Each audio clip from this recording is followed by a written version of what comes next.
Aloha and welcome to today's episode of Point-Counterpoint. The subject being challenges to public transportation in the state of Hawaii.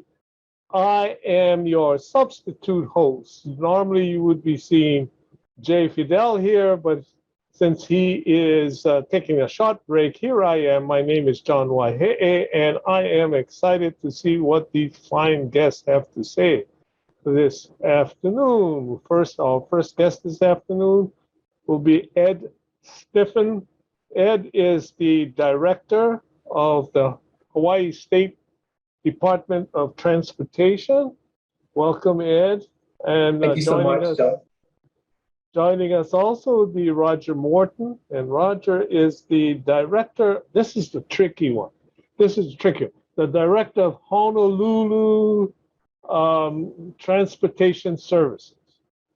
And so he's got everything that the city is in charge of, which is the rail, the bus system, anything that moves on wheels or maybe on rail lines in the future. And of course, our last guest this morning, and not necessarily the first, she actually doesn't know this, but I'm going to sort of guide her into helping me co-host this a little bit.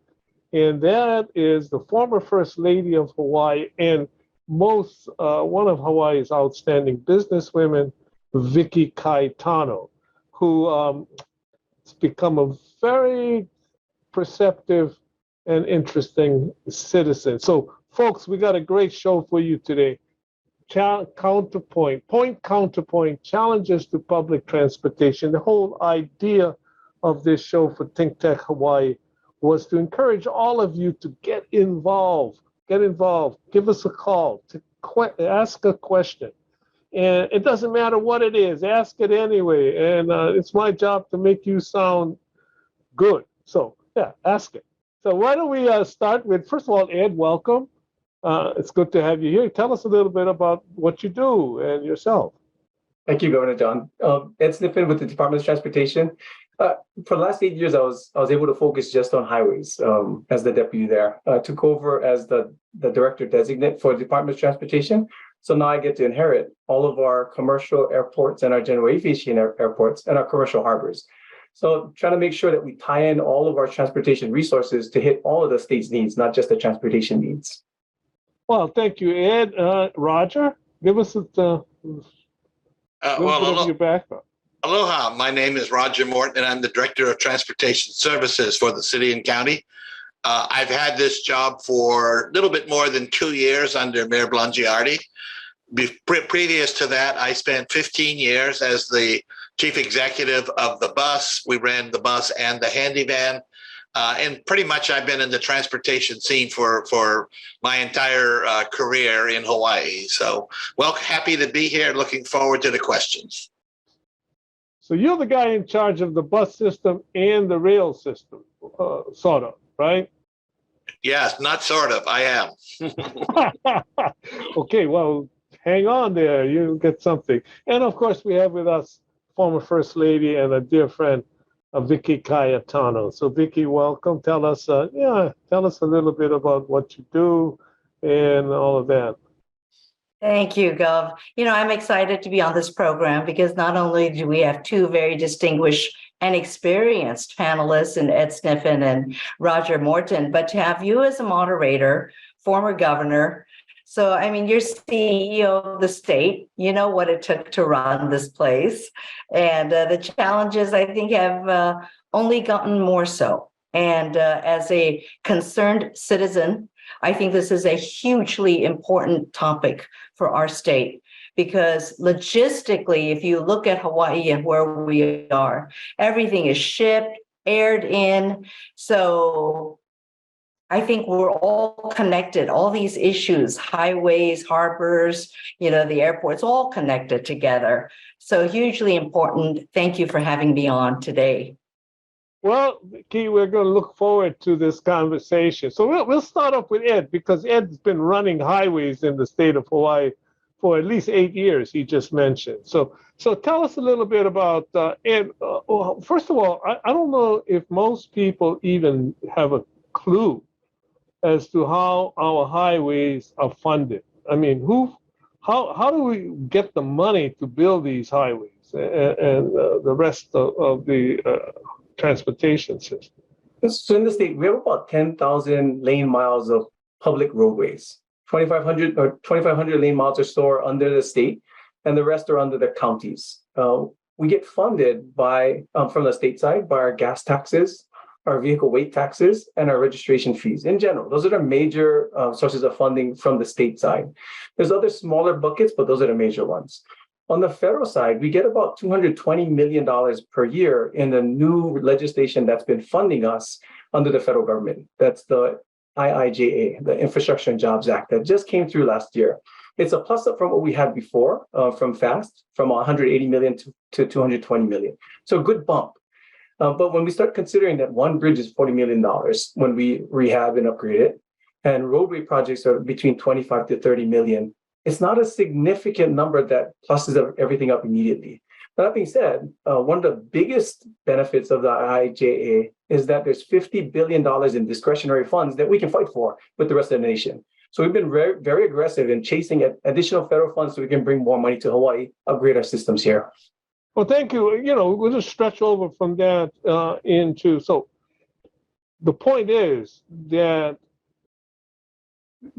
well, first of all, do you get any general funds? We don't. So all of the funds that fund the highways and so forth come from special use, the gas tax on the state level or the federal government, right? That's correct. Absolutely correct. Is that true with the city as well, Roger? No, it's not really. We do have highway taxes. That's gasoline taxes, county gasoline taxes, and vehicle registration taxes. But my department is also funded by general revenue. We also get money from both the Federal Highways Administration through the State Department of Transportation, and we get money directly from the Federal Transit Administration. But the operations cost, a lot of that is general fund money. It comes primarily from property tax, but it also comes, it's a mix of property tax and highway tax. So let me ask you a question. Now what you run the bus system, right? And what happens to the fares? Is that part of does that fund our state Honolulu? I mean, the fares in public transit are around the country, even around the world, are a fraction of the actual operating costs. In the case of Honolulu, we tried as a policy to have 25% of our transit expenses paid by fares. Of course, we, like all of our peers across the country, are in a diet now because of we're still recovering from the impact of COVID on our public transportation system.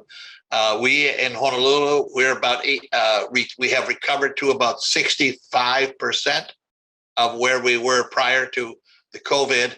And looking at a New York City thing today, the New York City subways, as of this week too, are also at 65%. So this is not even just a U.S. issue. This is a global issue. All right. Vicky, see, you're listening to all these guys talk about the fact that these are our taxes. And as a business person, what do you think of all of this? I have a couple of questions to ask Roger. Number one, as more companies now really reassess remote work, do you think that this diet will be more like a permanent diet of some form? In other words, a number of people will continue to work remotely permanently. And the second question I have is, with the rail coming on now, scheduled to start in July-ish, as you say, tell me, are you expecting people who usually go on, on the bus to move over to a rail? In other words, are we going to get new revenue for people who normally don't take public transportation getting on the rail? Or is it simply a replacement of people who usually ride bus who will now take the rail? What's the agenda there? Well, I think that realistically, this is interim. This is an interim opening that goes from East Kapolei to Stadium, and we're going to do our darndest to make it as attractive as possible. But it offers really a limited increase in mobility until we can get the system to where people want to go, which is downtown, the Ala Moana area, Waikiki, and University of Hawaii. So this is an interim. I expect that we will probably attract. My objective is to attract 10,000 people per day on the system. That's what we have had. We know we've had that much in our bus system in that area, but again, this system will not really show its real value until we get the system to downtown. I just got. Go ahead, Vicki. I'm sorry. Are you taking people is your intention to take them out of their cars or out of the bus? My long-term intention is for the people that can see the train going past them on the highway will be to convince them to get out of their cars and get on the train. That is the intention. But I just need to throw a little realism in. As long as we're going to Stadium, we don't have the advantage that we have that when we will be going into our downtown area, where most of our bus riders and most of our automobile drivers are destined. I'm assuming, Roger, that when you say go to the stadium, that the bus services will be aligned so that people obviously can go to the stadium and catch a bus anywhere in the city. Absolutely. We are doing the best we can to integrate our bus system with the rail system. Now, with respect to places in Kapolei, places in Waipahu, Pearl City, we're going to connect our existing buses and even a couple of new routes that we're going to connect to the rail systems. And then from Stadium, we're putting in service to match the rail's frequency every 10 minutes express bus service into downtown and onto UH.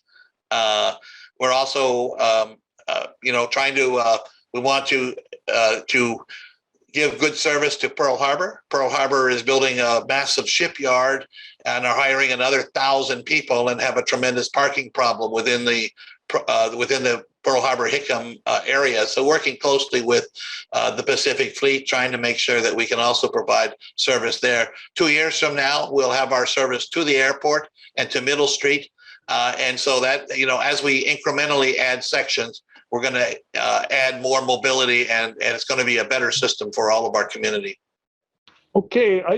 We got a question from the audience and they caught something that I actually missed. And it was Ed. Did you say that the state highway transportation system is partially funded by registration fees?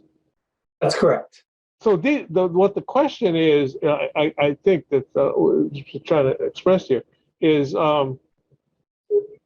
if when we go and pay the registration fees for our cars, we pay for it at the city, and the city processes it, but the state gets the money. Is that how this works, or where does the motor vehicle tax go? So when you pay your registration fees and your vehicle weight tax, you're paying both state fees and county fees. The city collects those fees for the state and themselves as well, and they kick over the checks that are owed or the percentages that are owed to the state. So we make it easy for everybody to go to one location, then that transaction occurs between the city and the state. So just following up on that line of questioning, but by the way, Roger, don't forget, we're coming back to mass transit, okay? But, just following up on that, what happens to traffic fines? Who gets the money for the traffic fines? Traffic fines go to general funds. So traffic fines that come through go to the general funds. They don't come to the state DOT or the city Department of Transportation Services. So in other words, the traffic tickets are given out by the Honolulu Police Department or the county police departments. They're collected by the judiciary. but they go into the general fund. That's correct. That's correct. There have been bills in the past to push some of the funding towards police who actually issue the fines. There have been some to push them towards the areas of fines to help with or mitigate those dangers in the future. But most of the funds go to general fund. Yeah, I guess that's part of the discussion, and this person actually opened up that door, so I didn't want to leave it. But, there are some people who think, for example, that the fine shouldn't go to the police department because it becomes an incentive to overfine people. And I think that's the reason that it doesn't go there, that it goes to general fund to make sure that policymakers can make the decision on how best to use them. Okay, so we're going to switch right back into rapid transit, unless Vicki, you got something you want to follow up on. Yeah, before we leave the subject, I want to ask Ed Sniffen, what is the split then on the registration? The state takes how much as a percentage, and how much does the county get? I'm not sure what the county's portion is, but $40 of the registration fees come to the state. In addition to that, for electric vehicle owners, a state law had been passed a couple of years ago that adds a $50 registration on top of that, mainly to replace the fuel charge that the EV owners don't pay. Roger, you got any comment about that? Well, I think it's this that from the taxpayer's point of view, they're really not city streets or state streets; they're just streets, and that's kind of the way I think Ed and I have both approached the issue. In many cases, we do what we can to assist the state, and many times Ed does tremendous things for the county as well. I think that's a fresh partnership that hasn't always been the case.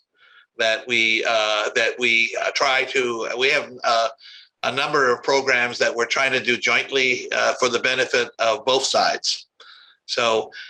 In terms of the split of the money from that, I mean, it is what it is. With the city gets both gas tax, the state gets gas tax. The city gets vehicle registration fee, the state gets vehicle registration fee. We both have weight tax, and then there's some miscellaneous things on there, highway beautification, and some other smaller surcharges that have been added over the years to look at specific issues. But overall, I think that the city has sponsored legislation in the past on trying to get a share of the parking fees or the parking ticket fees. Don't think it necessarily has to go to the police department. It could also go to the city's general fund if it was deemed to be, because I hear the argument of, we don't want to incentivize the police department to give tickets. Yeah, well, yes, I that is a question. I wanted to. Okay, let's go back to rapid transit though, since that door is open. So when the system is built up to the stadium and the like. I'm just trying to conceive of what kind of marketing. I mean, what happens? I imagine that the first day or two, you just have people want to ride the thing. But at some point, I think, Vicki was heading into an area which is a very controversial part of the project, which is its ridership. Let me address that a little bit too, because we are planning to do some innovative marketing. We're trying to reach out. First of all, we're doing the circuit of all the neighborhood boards and all of those things. But we're also working with some of the area businesses that we want to partner with in some kind of cooperative marketing arrangement. We're going to try to have them pass out some free passes to ride to their customers, so we can have a wide distribution. As far as when we do have our grand opening, we're looking to have the grand opening probably on a Friday around 3 months from now. It's very exciting for us. We're going to open up our system free for that weekend. We're going to encourage people from all over the island to come and have the opportunity to ride this new system. I've ridden it, and I've seen many people who have gotten on and had a ride in it, and it is really awe-inspiring when you finally get to the system. It's just it's very clean, it's very quiet. What struck me was it's so long because unlike the mainland systems where there's doors between the cars, these are all open gangways. So it's a football field long, and you can see all the way down that gangway from one end of the train to the other. A lot of new things that we're doing, on that train. It is an automated train. It'll be the first automated train operating in the U.S., although there are many in Europe and in Asia. It is the first system in America that will have doors on the platform. So normally we think of rail systems with a platform that people can, that you have to be careful you don't fall into. But we're going to have doors like an elevator that open up and do that. So we have a lot of new things that I think that all residents are just going to be blown away by this system when they get to see it. And we want everyone to come out and see it. That's part of our plan is to expose it as much as we can. Vicki, you got anything to add to that? I do. And of course, I appreciate in your position, you're going to tout all of this. But let me ask a couple of questions. Sure. One, security is always a big concern. Right. Okay. And it's not getting better. It's getting worse. So I come on board. There are some troublemakers or homeless people who decide this is a nice free ride. I can ride back and forth, air conditioned. Who would I talk to? Who's going to take care of that if it's without a conductor, without all of that? Well, how do you assure the passenger safety? Okay, so let me try to address that. Yes, this is a driverless train, but in most transit systems, the conductor is pretty much hidden at the front of the train inside a compartment with the door closed. So for us, what we're going to do is we have 3 tiers of security. The first tier is provided by our partners that are running the system, Hitachi, and they will have both station attendants and Aloha ambassadors that will ride on the trains, and the trains are wide open from, as I say, from one end to the other. So on at least half of the trains and more, there will be someone from the system. Our second tier is that DTS has contracted with private security to provide a level 2 security, which is roving security officers that will ride trains. They'll be in stations and they'll be in park and ride lots. And our third tier of security is HPD, which will respond for incidents. Now, to your question, all of the cars have intercom systems that will communicate directly with our central control. And on all trains, there are multiple cameras that are connected to a central security desk. And that security system that we have has artificial intelligence built into it. So it can look for unusual events and can alert the operators of the system when something doesn't look right.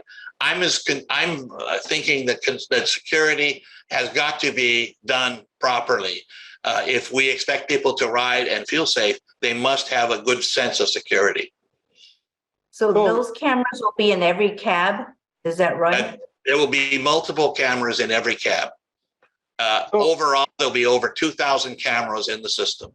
So Roger, this is obviously a question that you had to answer before. So I'm going to find one that maybe Ed hasn't had to answer before. While we're building this brand new, nice, modern system that you're describing on the mass transit, we're still using wiki buses at the airport.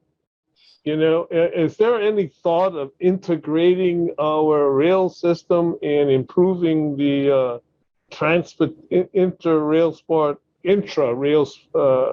transportation at the airport? I mean, I used to love those wiki buses when everything was sort of with palm trees and on the ground and the rest. But what are we doing with that?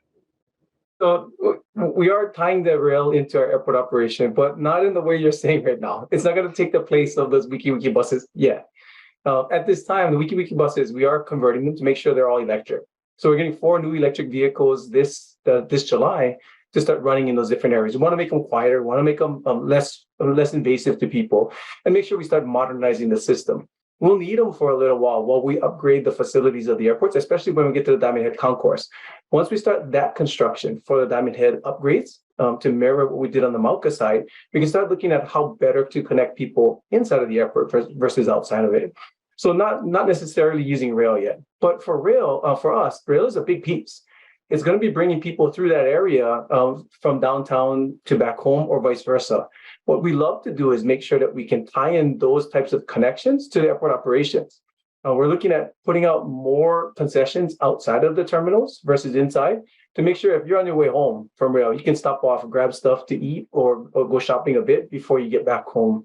Or if you're going into work, you can pick up breakfast if you want. We want to make it very, very comfortable for everybody to come through. And especially if you're trying to get to the airport to ensure to get a flight, you want to make that rail to gate as comfortable as possible. This is okay. I love the Love Fest that you guys have got going on, because it's as you said, it's kind of a new dimension between the state and the city on some of these issues. But let's get to, since we're still on the rail, sort of, when or in the plans for the rail, is there ever a time when the 4.5% excise tax that's being collected to fund the system, is there ever a time when that may no longer be needed? Well, it sunsets, as you know, the GET sunsets now in 2030. And so all of the hard financials are built with that date. Now, it's no secret that the city would prefer to keep that general excise tax going longer, to at least allow us to get to the Ala Moana Center. We've had to shorten the route to Civic Center. And so it's not a surprise for me to tell you that here's what we'd like to do, John. We would like to demonstrate that we have a great system that people are using, so that our legislature can take another look at the issue of that GET tax. But we need to prove ourselves first that we can operate a system, that the community will like the system, that we hope that they will clamor for extension of the system, and then we would perhaps be in a position to look at that.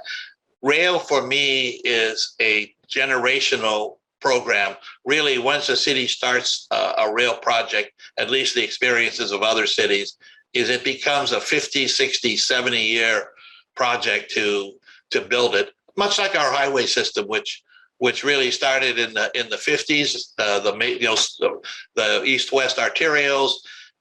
We went on to build H1, we went on to build H3 and H2. And that was over a period of about 30 or 40 years for that. And I see rail as very similar to that. One of the interesting things, and the audience can think about this, but with all my experience in government, as I'm sitting here and listening to the conversation, I cannot think of a single tax that government started and then ended. At some point, and we had a big holiday saying, we are no longer going to be doing this, people. But, who knows? Someday that may happen. I want to get back to the airport. I just have to get that in. This is actually, I got this question from Vicky. So, you should be asking this. But, Ed, has there been ever any thought given to the idea of creating a separate airport authority, separate from the other parts of the transportation system? There has been. There was legislation that went through the legislature, I want to say 3 to 4 years ago. There were two attempts at creating an airport authority, but both times they were shot down. I think overall, airports at that time had indicated that it's very difficult for them to move forward and do their job with the procurement laws that the state has. So they're looking at trying to see how they can be more nimble from a private perspective, creating that authority. it never passed the legislative body. So this time, we're not looking at doing that again. We're looking at streamlining all of our operations, making sure that we're taking advantage of all of the procurement laws we do have that can help us move forward, and taking advantage of our partnerships with airlines and with our concessionaires to get more done as fast as possible. I want to just piggyback on that. And the fact is, even with this new terminal that was open, I hear passengers saying you can't even get good food over there. I mean, it just shows the short-sightedness, the inability in certain aspects of government to really run things efficiently.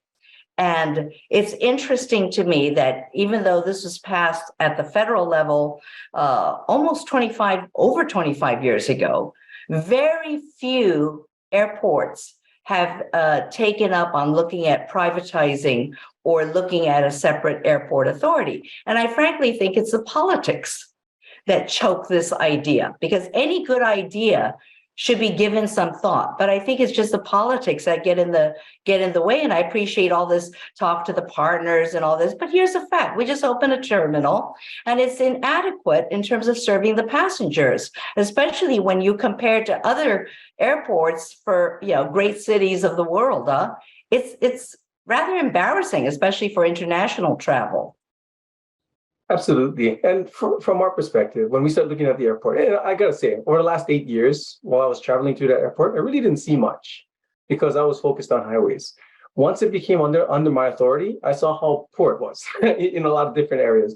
And the Mako Concourse is a big piece. It's a beautiful facility, very well constructed, just so spacious, with no concessionaire options. There's a couple of pieces there that are there now, but really we didn't push forward hard on ensuring that we had other services there. So we're doing that now. We're working through the city to make sure that we permit all of our necessary permits through them to make sure we can open up 2 areas. One is our new DFS area that's going to be there, and 2 restaurants that are going to go in. So it seems like our public doesn't want to leave the rapid transit quite yet. Okay, so we got couple more questions. One is really quick one, Roger. Can passengers, or will passengers be able to bring their bikes on the system? Yeah, the system is built with bike storage inside the vehicle. They hang the bikes. The system even has surfboard racks in the system. So where the collision comes is we at the bus company are going to have to reform our own baggage rules to become closer to the rail to make it a workable system. And that means we've already opened up our airport bus to allow baggage on there after we had the rental car shortage a few years ago that people couldn't get out of the airport. So we decided to liberalize our rule, and I'm inclined to do that system-wide as we open up rail too. Now, that doesn't mean we're going to have unrestricted ability for people to come on, but a little bit more than a bag on your lap, perhaps maybe akin to the restrictions that are on carry-on luggage. That I would allow those to be used in a bus environment. I have to go back to council. I got to change the council ordinance to do that, but I think that just makes common sense. Okay, well, here's another question. I'm going to read you this question because it's there.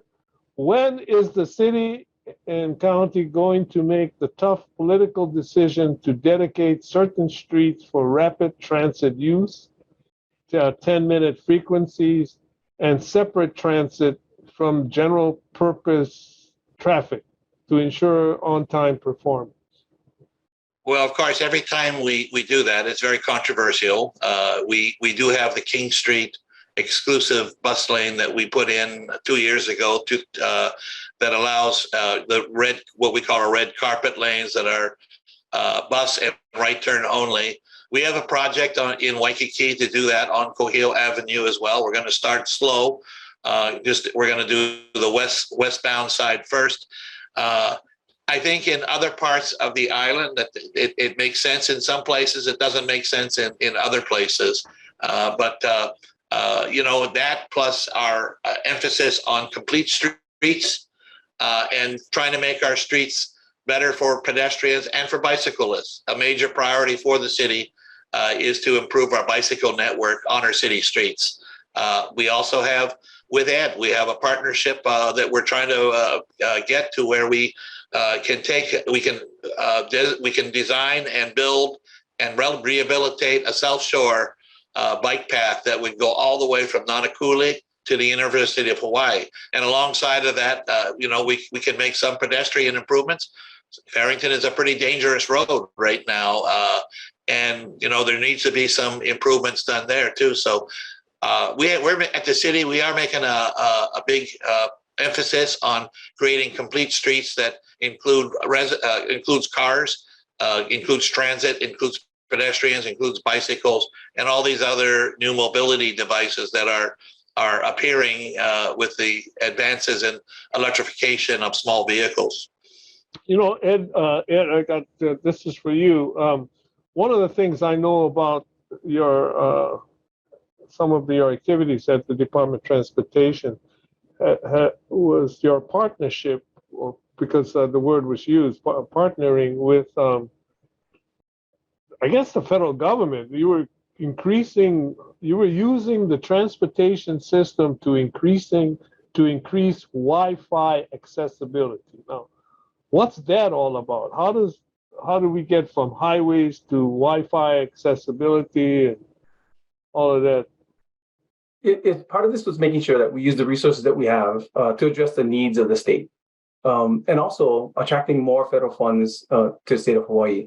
During the pandemic period, we argued with federal highways that we're spending as much as we can into the physical infrastructure, making sure we upgrade all of our system to ensure that it's going to last us another 30, 40 years in the shape that it's at right now.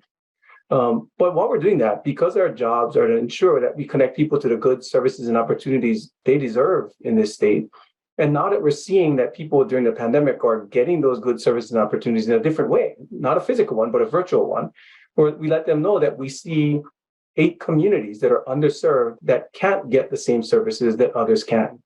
So we started targeting 8 communities throughout Oahu and on the neighbor islands as well, to ensure that as we build out our infrastructure, connect up our signals on those systems, and get more fiber to those signals.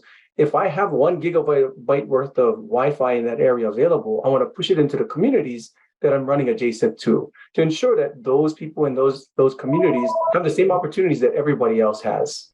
So the federal highways bought off on it and said, we can use that $25 million that they sent over so that we can build up more Wi-Fi capability in underserved and unserved communities. How is that project going? And Well. Roger, you can ask him a question right now. It's good. Okay, Raj, go ahead. No, and even on the city side, we run most of the traffic signals on the city, and we have connected up 85% of our traffic signals to our central control, to our Joint Traffic Management Center. We have a program right now, same as Ed, that in today we're going to be connecting up along our leeward coast to Makaha. So we have a project that's in design right now to connect all of our traffic cams and our traffic signals up from Kapolei all the way to Makaha, because that's one of the few areas that we're not doing. But at the same time, we're going to be pulling extra fiber when we do that. And we're going to put free Wi-Fi at city beach parks, at other public facilities along the line. And we can do that again, very efficiently, because we're already connecting up our traffic signals. And so this is just an obvious one. I want to throw in too that a joint city-state project is to replace all of the traffic controllers at our 900 plus intersections on the island within the next 4 years. And we're going to be putting in future-proofed, state-of-the-art controllers that will ultimately be able to do vehicle to vehicle communications, adaptive traffic signals, better traffic flow. That's a huge project. And, about a third of those intersections Ed runs, and about 2/3 of them the city runs. But we're doing this project jointly. Okay, we're not going to neglect harbors. So I just want to make that announcement right now, And And I know the First Lady's got a question about harbors because she and I chatted about it. So I'm going to let you open up this new dimension, Vicky, because as you indicated to me, harbors are so important because of Hawaii's dependence on goods coming in from elsewhere. So go ahead. Thank Ed's you. sitting there. Ask them what are they doing. Yeah. So Ed, as Gov said, so much of Hawaii's dependence on harbors makes that so critical. How secure are our harbors against whether it's a terrorist attack or things coming in that shouldn't be? What kind of security do we have at our harbors? That's a really good question. We work with federal and state agencies to make sure that security is occurring at a lot of different levels.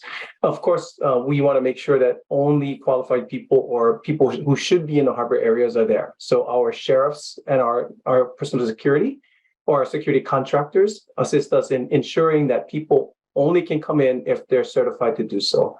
On the ocean side, when ships are coming in, we work with federal agencies to ensure, and who all have different missions on the securities that they take as they come in.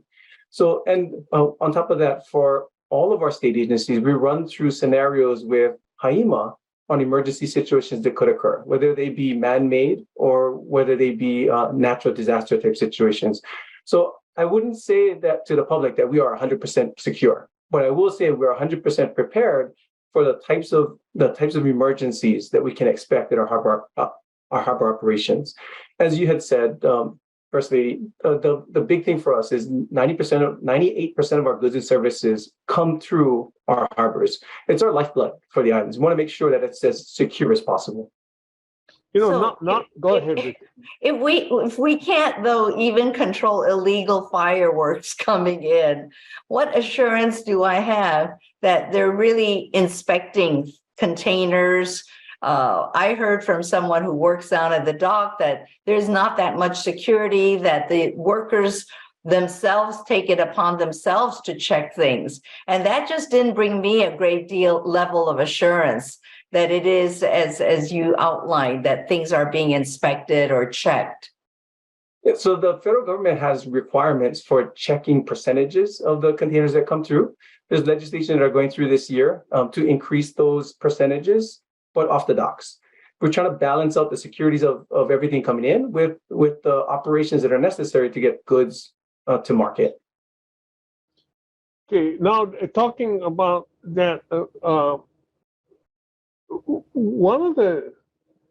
talking about harbors in general, one of the ThinkTech actually took a survey of people who were in Hawaii who thought that we ought to have an ocean ferry system, inter-island ferry system, like we used to do. And I think the results were something like almost 66% of the people felt that ferry was a good thing. So what are there any plans to do that? Is anybody There was a working on discussion. Yeah, there was a discussion in legislature 3 years ago on this, and there was a study that was done by harbors that indicated the price point for a ferry system coming through. At that time, the previous administration decided not to move it forward. For this administration, we're interested in moving those discussions forward again.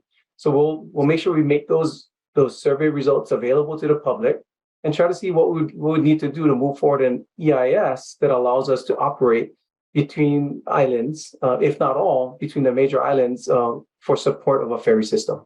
Yeah, what was the concern, the EIS concern with a ferry system? I mean, what is it about a ferry system that would trigger concern environmentally There were about several its operation? There were several that were lined out in the previous environmental documents. First of which was ocean impacts, impacts to marine life, coral, and the like, with additional operations. Secondarily, there were impacts that each island was concerned about, bringing more vehicles in or more daily traffic to their areas. And third was concerns about the potential for people to take resources from each of those islands as they were there. There were stories about people going over to Maui and picking up lava rock, throwing it in the back of their truck and taking it back with them. Those types of situations. And I think the biggest one that came up during that time was surf spots. There are surf breaks that were being affected by the operations. And all of those have to be considered as we move forward in trying to resurrect those discussions. Because Roger looks like he's feeling neglected, and so this is a question to both of you. Actually, which again came out of a conversation I had with the First Lady, and that is, if we're talking sort of water, when we're talking harbors, what are the county and the state doing about the impact of water on our coastline highways? I mean, which are getting washed away and so forth. Absolutely big discussion, Governor. When we start looking at our state system, when we did the study based on the SLUREXA from the state, we see that 15% of our highways will be impacted by sea level rise in the future. If all the projections hold right with the 1 meter rise in sea level, that 15% of our highways comes out to about $15 billion. When we're considering relocation or elevation of those roads, the utilities that are supported by them, and the potential adjustments that are necessary in communities to make sure we can connect them to the new roadways. Huge discussions. But that's if every road that we have gets either elevated or relocated that are going to be impacted. So one of the big pushes that we're having is working with our Office of Planning and Sustainable Development and with each county's DPPs to ensure that we understand what land use is going to look like at those timeframes. That sea level rise projection is for year 2100. So if we understand where land use is going to be in the different areas, we can start pushing our resources appropriately to ensure that we can address the needs now and into the future. And I'll just give a real brief example. If we're looking at the stretch of highway, a Kamehameha Highway between Haula and Kawa, it's a 10-mile stretch or so. In that 10-mile stretch, that roadway shows it's going to be inundated by year 2100. But it also shows the neighboring communities being inundated. So the big discussion is, are we going to be relocating those communities, or are we going to keep them there? And neither of those I'm making a decision on. I want to make sure that I understand from a state's perspective what's going to happen, because that's going to inform how I use the resources to prepare that infrastructure to either protect those houses or adjust our infrastructure to the new locations those houses are going to be. What about the city? A lot of those roads are actually city roads. Sure, and we closed one yesterday or day before, Mapuna Puna, our perennial road that is very low to water level. And we had to close it a couple of days ago because of water intrusion. The same as the city, this is probably the largest issue that we face as a state right now is going to be climate change and sea level rise. What's going to happen in Waikiki, which is the gem of our tourist industry. What's going to happen? Are we going to protect our coastline with Netherlands-like, dikes? I mean, if the sea level if it rises a meter, that's a huge amount that we're not prepared for now. And our, at the city, we have DPP, but we also have our climate change and sustainability office as well, which is taking on frontally the challenge of how to deal with climate change, how to deal with sustainability, sea level rise, and all the other resilience of our community if our weather system changes. These are just, I think these are the issues for us and for our keiki going forward, the largest issues I think that we have as a state. So, gentlemen, I appreciate all that said. And what I'm hearing is discussion absolutely in the forefront. But my question to you is, are your administration, state and county, going to take action and start doing some of the things that we know what the solutions are? And it is certainly at times seems like a daunting task, whether you're talking about managed retreat, relocating, but we have talked about this for decades now. Are your administrations going to take action on some of these things? Absolutely, absolutely. For Governor Green's administration, been pushing forward on significant funding, and the legislature supports that funding towards adaptation, which is coming through this year in the legislature. Now, for us on the highway side, ensuring the first thing we have to do is ensure that those highways will be protected in this short term, while we're preparing for the long term. So in areas where we know that we cannot relocate without additional information, we're making sure we're protected with soft revetments that will minimize impact to the highway, but also minimize wraparound erosion on any other shoreline areas.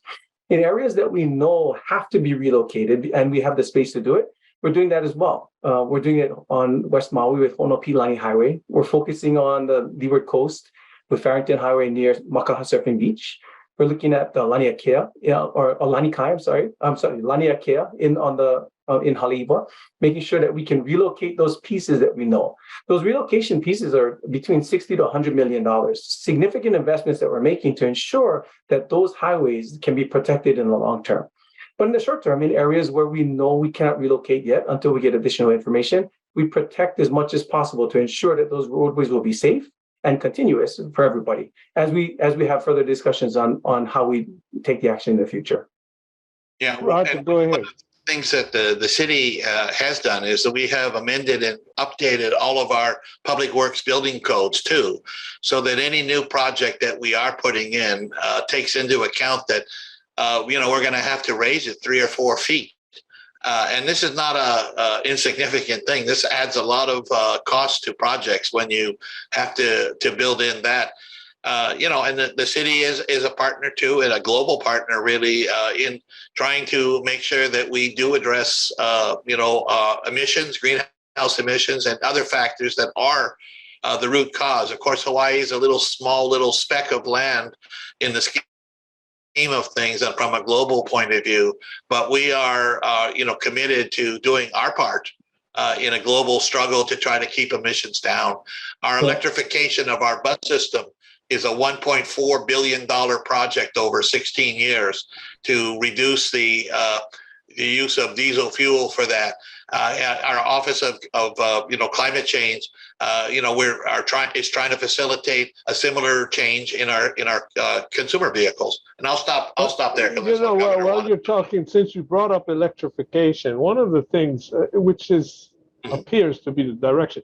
I think I remember, Ed, when you were deputy, you bought a whole bunch of electric cars for the Department of Transportation. And so government seems to be moving in this direction. But unless, you can, one of the concerns about any kind of electrification of transportation has been charging stations.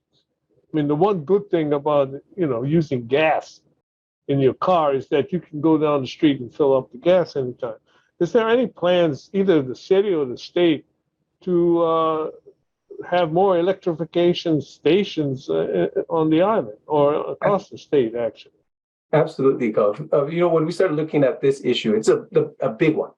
And the good thing is it's a highlight for not only the Green administration and the Blangiardi administration, but also with the Biden administration. So additional funding came through in our IIJA funding that allows us to move forward much quicker on electrification. That NEVI program, or electric vehicle infrastructure program, gives us about $2.5 million per year in formula funds that come directly to DOT that we can push to the counties or use ourselves. But secondarily, there's discretionary funds of about $10 billion that's available over that time frame through different programs. The cool thing is we've been working with HECO and MECO, HELCO, and KIUC to ensure that we look at areas that can be supported by their grid, so we can plan out the future infrastructure for electrification. And now we're moving forward on it. So as part of the federal government's requirements, we're moving forward on 11 4-port 150 kilovolt I guess, and Roger, you can get in on this. One of the best things that, one of the incentives in the past was the idea that you could get into the business of providing gas. So what are we doing to stimulate this? Am I going to see someday soon Aloha electrification station? Come and get your car charged up. I mean, what are we doing to sort of enhance that aspect of this challenge? Well, there is a certain degree of that's already. Hawaiian Electric has several charging stations that are open for the public. We are going to put some in our municipal parking garages and other places like that. Ed's putting them along H1 corridor.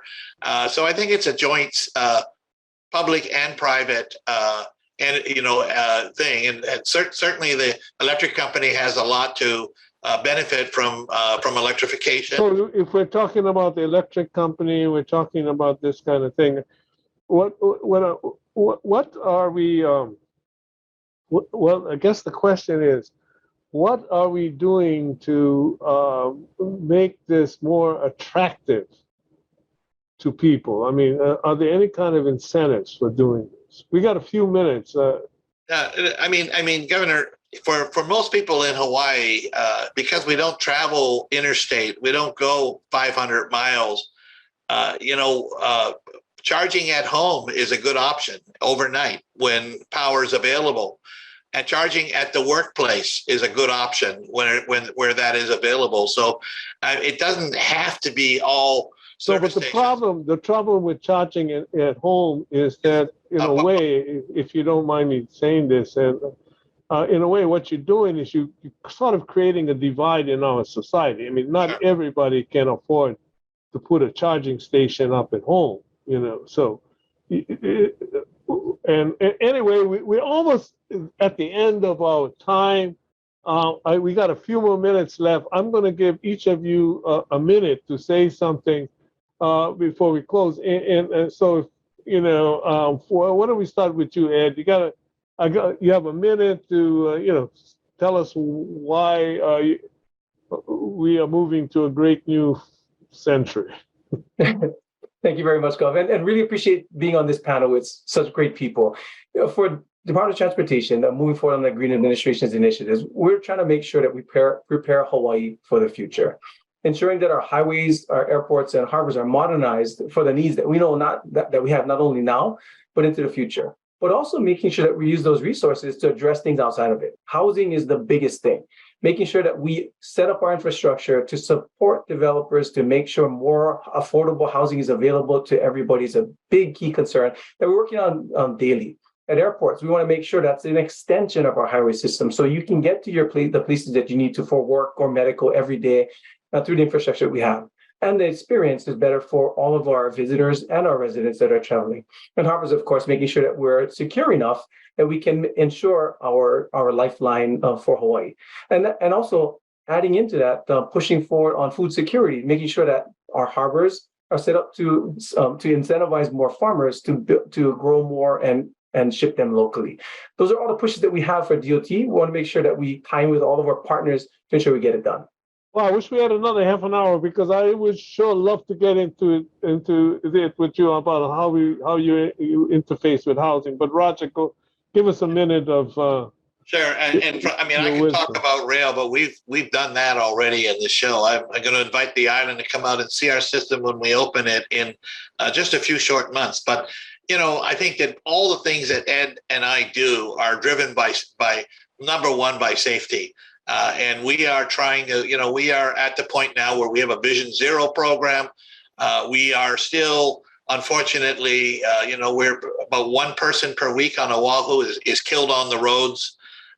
So we had the very unfortunate accident at McKinley High School with the 16-year-old student was there. So I think for us at the city, and I think for the state too, our overriding objective is to get people where they need to be, to have the freedom to travel, but have that freedom to travel safely. And that's our vision at the city, is to really have a Vision Zero where we get to a point where we're not having 400 serious accidents a year and maybe 50 or 55 fatalities per year. Well, that's great. First Lady, please You got as Well- much time as you can take. You're the No, citizen. just 1 minute. I appreciate so much hearing from all of you, and really hopeful that all of these promises will translate into action and results. I think the people of Hawaii have been waiting very long time and always hearing these things. But, frankly, the proof will be in the pudding. When I see the new car rental terminal at the airport open up with virtually one electric charging station, I'm like, really? What is the fare going to be for a rail ticket? These are all the questions that I think the everyday person in Hawaii asks, is the reality of these plans and how it will positively impact our citizens. So with much hope, thank you all for your time. I'm really honored to be part of this discussion. Thank you, Gov.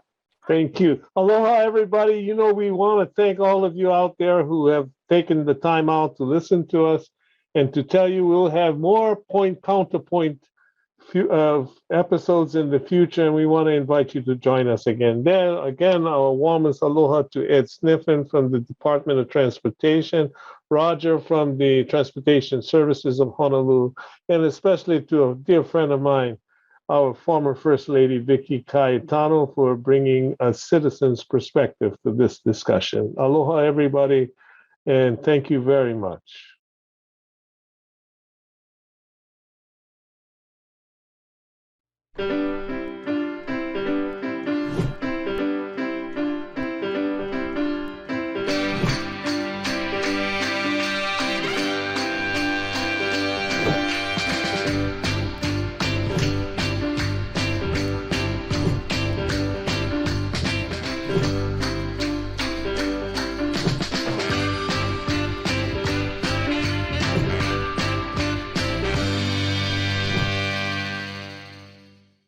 Thank you so much for watching ThinkTech Hawaii.